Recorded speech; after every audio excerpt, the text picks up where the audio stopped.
স্বাধীনতা দিবসের আগে রানাঘাটবাসীদের জন্য সুখবর। শিয়ালদহ রানাঘাট শাখায় এসি লোকাল ট্রেন উপহার দিল পূর্ব রেল। আসুন একবার শুনে নিই এই ট্রেন কোন কোন সময় স্টেশনে দাঁড়াবে। পূর্ব রেলের তরফ থেকে জানানো হয়েছে শিয়ালদহ এবং রানাঘাটের মধ্যে আপাতত আপ ডাউন মিলিয়ে মোট এক জোড়া এসি লোকাল ট্রেন চলবে। মূলত যাত্রী স্বাচ্ছন্দ্যের কথা মাথায় রেখে ব্যস্ত সময়ে চালানো হবে এই দুটি ট্রেন। সকালের এসি লোকালটি 8টা 29 মিনিট রানাঘাট থেকে ছাড়বে, শিয়ালদা পৌঁছবে সকাল 10টা 10 মিনিটে। আর সন্ধ্যার লোকালটি শিয়ালদা থেকে সন্ধ্যা 6টা 50 মিনিটে ছেড়ে এসে রানাঘাট পৌঁছবে রাত 8টা 32 মিনিটে। কোথায় কোথায় দাঁড়িয়ে যাবে এই এসি লোকাল ট্রেন সেটাও জানিয়ে দিয়েছে পূর্ব রেল কর্তৃপক্ষ। ট্রেনটি দাঁড়াবে বিধাননগর, দমদম, সোদপুর, খড়দহ, ব্যারাকপুর, নৈহাটি, কাঁচরাপাড়া, কল্যাণী, চাকদহ, রানাঘাট স্টেশনে। রেল আগেই জানিয়েছিল শিয়ালদা থেকে দমদম পর্যন্ত এসি লোকালের ভাড়া হবে 35 টাকা আর মাসিক 620 টাকা। ব্যারাকপুর পর্যন্ত 60 টাকা, মাসিক 1275 টাকা। নৈহাটি ও রানাঘাট পর্যন্ত যথাক্রমে 90 এবং 120 টাকা। এই লোকালের সব কামরাই পূর্ণ বাতানুকূল থাকবে। 12 কামরার এই লোকাল ট্রেনটি তৈরি হয়েছে সম্পূর্ণ স্টেইনলেস স্টিল দিয়ে। মেট্রোর মতো এক কামরা থেকে অন্য কামরায় যাওয়ার ব্যবস্থা থাকবে এবং মেট্রোর মতো স্বয়ংক্রিয় দরজা থাকবে। স্টেশনে দাঁড়াতেই একা একাই খুলবে এবং বন্ধ হবে। এই ট্রেনের মোট আসন সংখ্যা থাকছে 1128টি। থাকবে সিসি ক্যামেরা এবং জিপিএস নিয়ন্ত্রিত আধুনিক প্যাসেঞ্জার ইনফরমেশন সিস্টেম। ট্রেনে যাত্রীদের বসার এবং দাঁড়ানোর পর্যন্ত পরিসরের সুবিধা ছাড়াও মালপত্র বহনের জন্য অ্যালুমিনিয়ামের শক্তপোক্ত তাক থাকবে ওই ট্রেনে। ট্রেনের গতিবেগ হবে প্রতি ঘন্টায় 110 কিলোমিটার। এই এসি ট্রেন পেয়ে উচ্ছ্বাসে ভাসছে নিত্যদিন যাওয়া ট্রেনের প্যাসেঞ্জাররা। হচ্ছে আনন্দনগরীর জন্য শিয়ালদা ডিভিশনের প্রাক স্বাধীনতা দিবস পুরস্কার।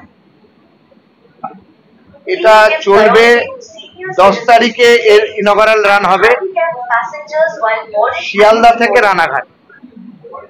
সকালবেলা 8:30 নাগাদ 8:29 রানাঘাট থেকে ছাড়বে। মর্নিং পিক আওয়ারে 10টা নাগাদ পৌঁছবে শিয়ালদা। আবার ইভিনিং পিক আওয়ারে শিয়ালদা থেকে ছাড়বে 6:30 নাগাদ, এখানে পৌঁছবে 8টা নাগাদ। এই কত সিট ক্যাপাসিটি রয়েছে? ক্যাপাসিটি মোটামুটি 1126। আসুন আমরা আমাদের ট্রেন পরিষ্কার রাখার জন্য একসাথে কাজ টিকিট যেমন অ্যাপের মাধ্যমে আপনারা কাটতে পারেন, সেরকম ভাবে এখানেও কাটতে পারবেন। ওটা রোববারের মধ্যেই ফাইনাল হয়ে যাবে। সব স্টেশনে দাঁড়াবে না, সব স্টেশনে দাঁড়াবে না। এটা গ্যালাপিং ট্রেন হবে। যেমন শিয়ালদা থেকে বিধাননগর দাঁড়াবে, দমদম দাঁড়াবে, তারপরে নৈহাটি দাঁড়াবে, না সোদপুর দাঁড়াবে, ব্যারাকপুর আছে, খড়দা আছে, কল্যাণী আছে, নৈহাটি আছে।